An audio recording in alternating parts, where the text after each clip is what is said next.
परमेश्वर के नाम की महिमा हो। आज के दिन जब हम इस बात के लिए कृतज्ञ हुए हैं कि हमारे परमेश्वर के प्रिय दास मनीष सुखदेव जी हमारे बीच में नहीं है। पिछले 1 महीने पहले जिस महामारी से हम सभी जूझ रहे हैं, इस महामारी ने इस प्रिय परिवार के लिए एक नए आयाम को दिया है।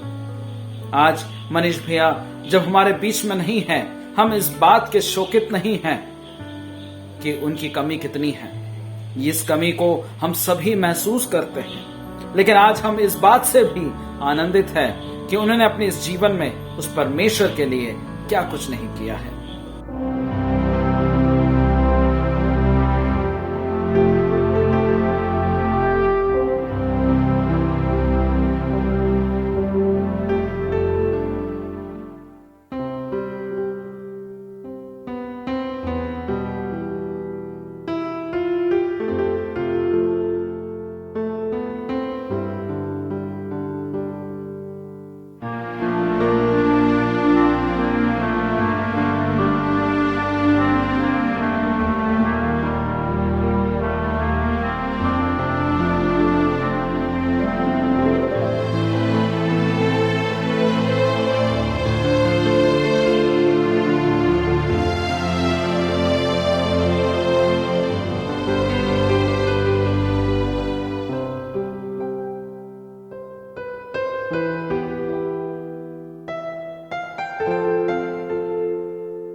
चाहे कलीसिया में कैसे भी लोग क्यों ना आए हों, इनकी रुचि हमेशा उन लोगों के साथ ज्यादा होती जो विश्वास में नए हैं या पहली बार कलीसिया में पहुंचे हैं। उनके साथ, उनके बीच में बैठकर उस वचन के बीच को बोना वे कभी नहीं भूलते थे।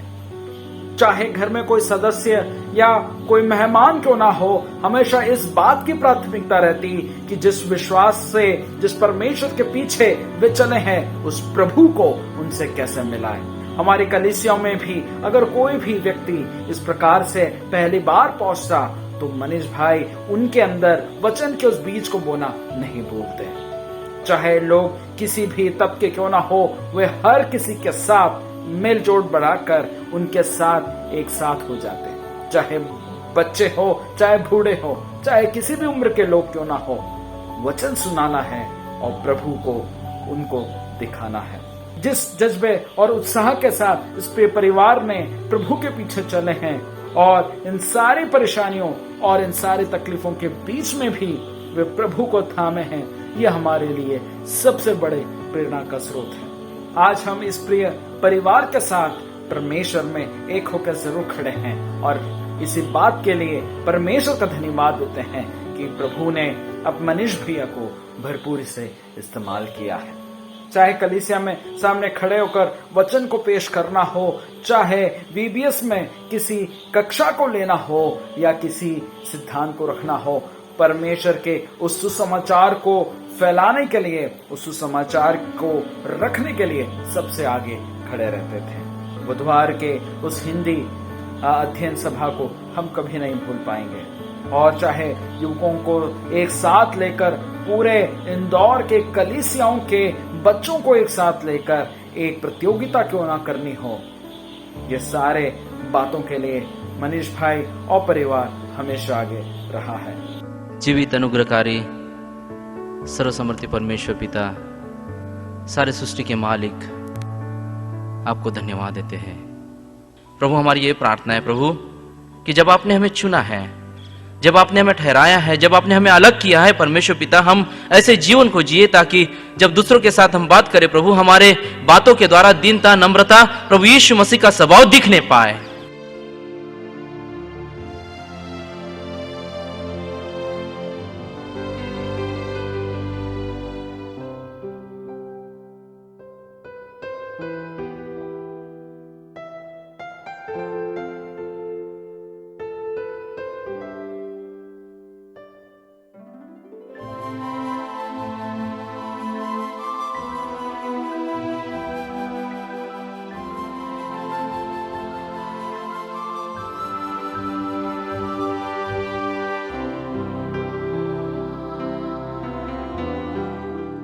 जिस व्यक्ति के लिए परमेश्वर के कार्यों को करना और उसके लिए आत्माओं को जीतना ही प्रधान रहा है।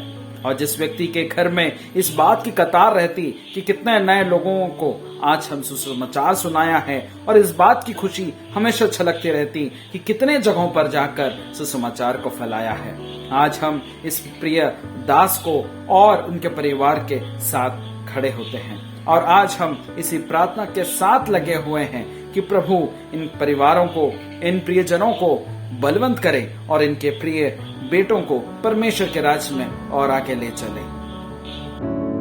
प्रभु के नाम की स्तुति हो इस सुंदर दिन के लिए। और मैं आज बहुत खुश हूँ कि मैं आप सब जवानों के साथ बोल पा रहा हूँ। प्रभु को धन्यवाद, और खास तौर से हमारी असेंबली के जवान और एल्डर्स, डिकन्स, उन तमाम लोगों को धन्यवाद देना चाहता हूँ, क्योंकि बहुत ही प्रभावी रीति से हर महीने जो हम जवानों के बीच में इकट्ठा लाने का और प्रभु का वचन सिखाने का जो काम हो रहा है, इसलिए मैं बहुत हर्ष हूँ और आनंदित हूँ।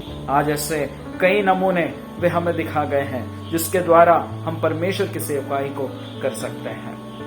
आज भले ही वो हमारे बीच में नहीं है, पर उनकी ये यादें और उनकी ये बातें जो परमेश्वर के वचन पर आधारित है, हमें हमेशा ही प्रेरणा देंगी और हमेशा ही हमारे कानों में गूंजती रहेगी और इसी बात को कहेगी, जिस जीवते परमेश्वर को पहचाना है, जिस जीवते परमेश्वर को जाना है, उसे आप सभी थामे रहें। हम प्रिय परिवार का धन्यवाद देते हैं कि इस अवसर पर हम एक साथ हो पाए। परमेश्वर के नाम की महिमा।